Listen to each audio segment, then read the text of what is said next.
Hi, happy Wednesday. Welcome, I am Meredith. I'm here with our message for the 22nd of May, 2024. I'm gonna give a nice big shout out to my parents this morning. My mom and my dad are celebrating their 59th wedding anniversary today. Cheers to you, rock on. Two of my most favorite people on the planet. So there's that. What else is going on? We have the sun in Gemini. Happy birthday, Gemini. The moon is in Scorpio. And we still have Pluto hanging out retrograde in Capricorn. We have the Dark Mansion Tarot on the table, simply because it was the most handy deck. And we're going to take a peek at the energy atmosphere for the first time this week on this channel. Thank you for your patience. First opportunity I've had to bring one to the channel this week. Our first card is the Empress. How sweet. We've seen a lot of her lately, and I feel pulled toward her message of cycles and rhythms. Have an awareness of your cycles and rhythms. I also feel, we're receptive. Our divine feminine is receptive, and I sense that we're receiving messages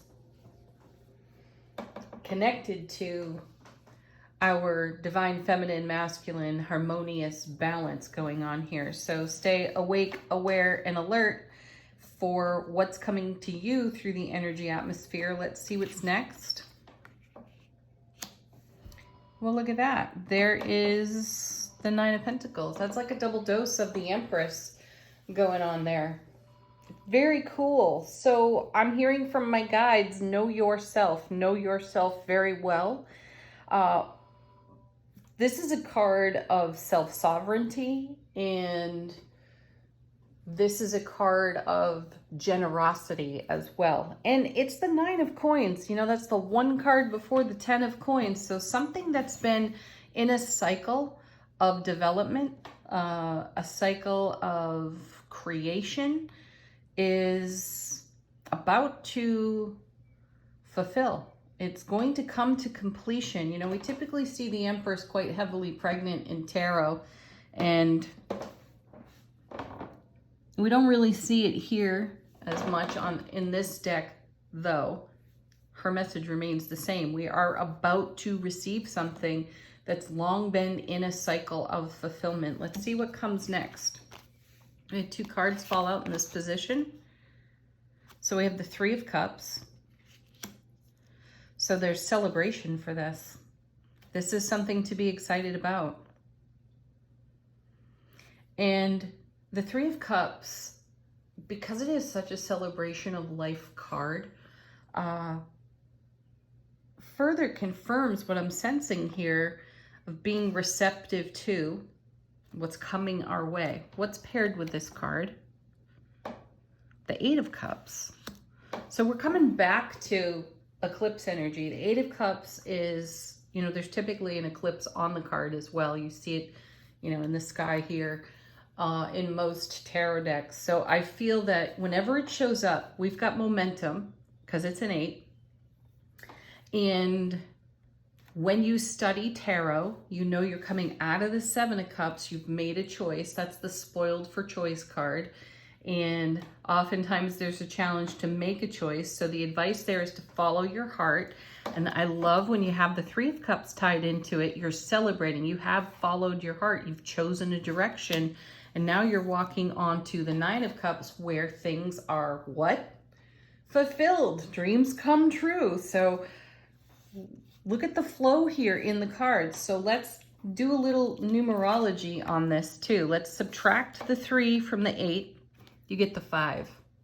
The Five of Cups, which is a card where we pause and we reflect over some of our greatest emotional challenges, not to wallow in them, though, to have reverence for our challenges, to see our silver linings, and all 5. So if we've got the Five of Cups through numerology here, to make changes. And, you know, these are changes that may have been made midway through a manifestation process that is now coming to fulfillment. And I recall talking about this quite a while back. I remember mentioning, check in with yourself. Make sure that what you are in co-creativity with the divine all four is still current. It's still up to date. It is still vibing at the frequency you want it to. So I'm sensing here a fulfillment based on changes made midway through to refine our manifestation. So changes made midway through a manifestation process. And there's evidence of that change in the now, and evidence that we are closer than we've ever been to something we've nurtured in a very dedicated way in our own heart space. Let's see what's next. Holy wow. There's the 5 of Cups. So we have the 8 and the 3, and we just did the numerology on that and subtracted the 3 and got the 5. So there it is. And here's the 5 again. Proper. So this is great. Now let's also, sticking with the numerology aspect, add the 2 5s and you get the 10. So see, we're creating a 10 of Cups situation because of changes made long ago. And I sense that there's still incoming information. So staying awake, aware, alert, and receptive to your intuitive gifts and blessings are going to give you some fine-tuning, tweak inspirations for what needs to change here in the 11th hour. So here again comes the message. Take a look back on the recent eclipses. Take a look back further than that even, and see, 9 months ago, where were you? What were you dreaming awake at that point? And how is it influencing the now? And what were you doing during the most recent eclipses? What were you in co-creativity for? What tweaks have to happen now? The reminder here when you see the 5 of Cups is that there are almost always 2 cups standing, 3 cups down. And I feel like we've turned our 3 spilled cups over and turned it into celebration. So we know what the silver linings are. And through eclipse season, which is still ringing out for us, astrologically speaking, we made decisions about how we are going to embrace the now and the oncoming. And we've left 2 cups standing. So we're showing up in the way we desire to be met. And we're still in the journey toward our 9 of Cups, 10 of Cups experience. And what you're witnessing here is the actions that we're taking, or the changes that we're making, or both, and how they relate to what we create. Ooh, that almost sounded like a rap song. And then, whoa, look at that. There's the Magician. How perfect. So we're making magic out of all of this. As above, so below, bringing heaven to earth within ourselves. And I feel that the Magician is absolutely an action card. So we're starting with the Empress, and I feel like we've got a lot of bounty and abundance and resource, which we've seen in prior and recent readings. And these cards are all about how we put those resources to work for ourselves, how we rebuild in the now from times far ago, where things kind of fell apart there with the 5 of Cups, though deliberately so. 5 of Cups reminds me a tiny bit of the Tower. So construction, remodel, destruction, rebuild. That's what I feel here. And the magic that's woven into all of that is showing its reward in the now through the Empress and the 9. That's powerful. Woo. So use the energy, invest it wisely in yourself, your vision, your dream, because you are closer than you've ever been to the kind of fulfillment that you've been nurturing in heart space over something deeply important to you. Let's see what's going on the bottom of the deck. What are we not exactly aware of? How is the universe supporting us? 4 of Pentacles. While the artwork on this card, you can absolutely see why they call this card the Miser. He does look a bit like a miser. Did I call it 4 of Coins? I don't know. Anyway, 4 Pentacles.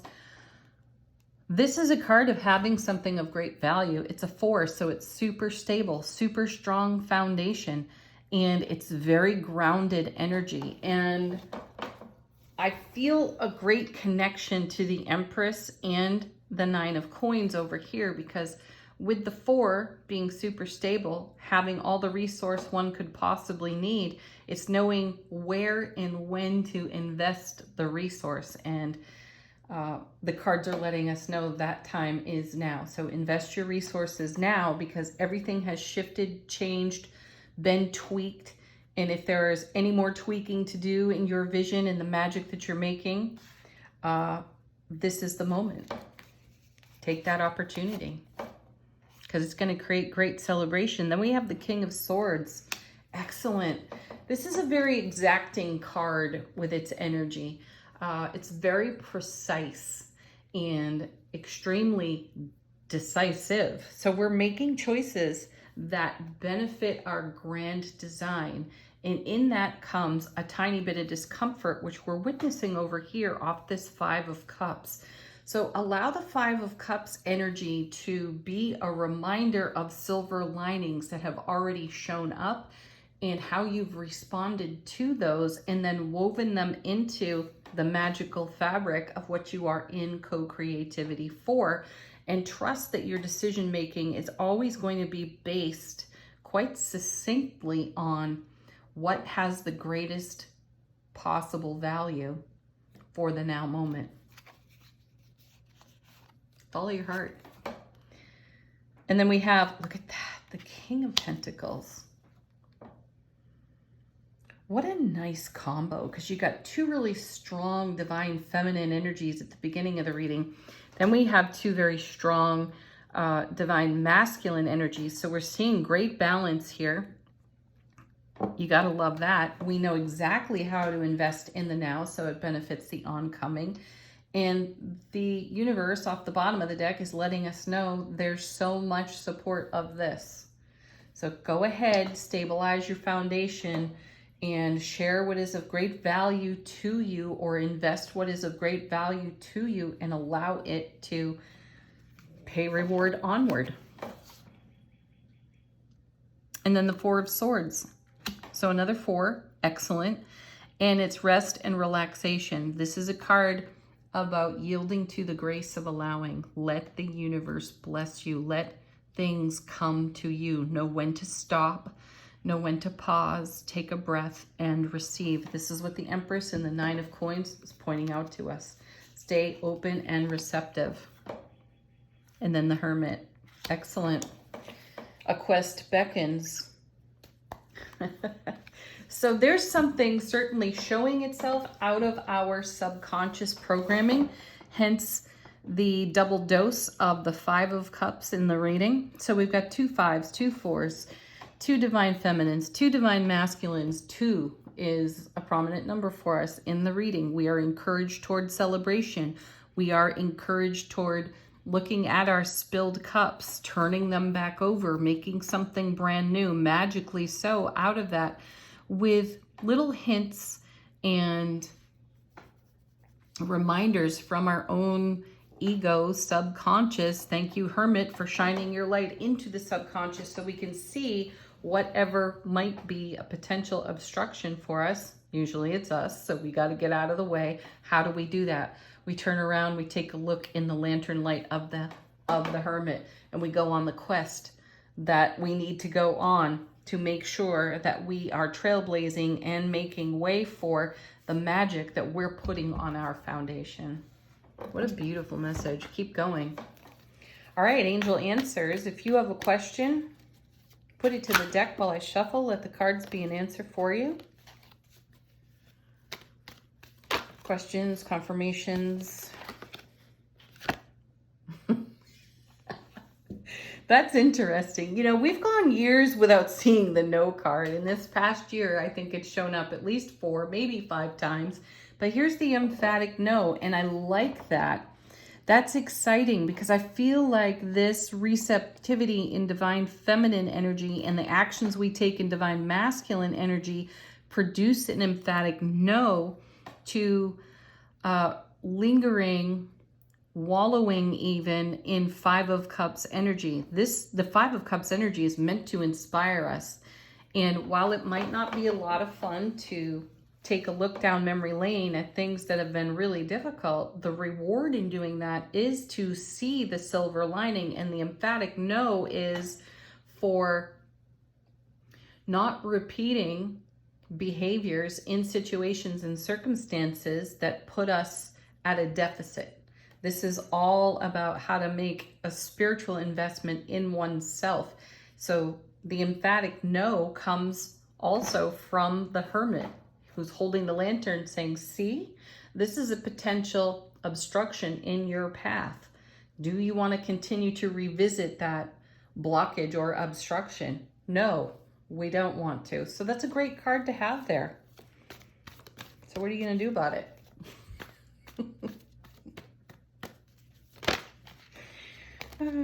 Okay. Oh, look at that. Yeah, we're going to invest our happiness to make big changes. And we've already seen evidence of those big changes. And I think that these cards are pointing out that we can still be surprised at how we get in our own way. And the Hermit is showing us where we do that so that we can tend it lovingly and create a peaceful resolution for ourselves. One more.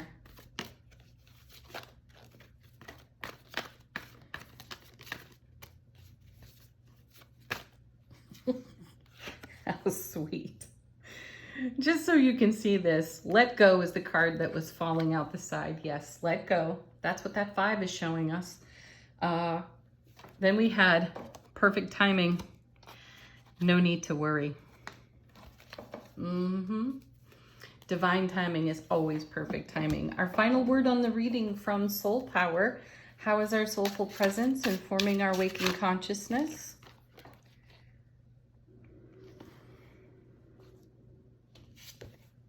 Stress release. That may be the obstruction. What's the stress about? What is the Hermit showing you? How can you go on a quest into this and give it an emphatic no and let go and trust that there really is no need to worry and perfect timing is at work for you. Yeah.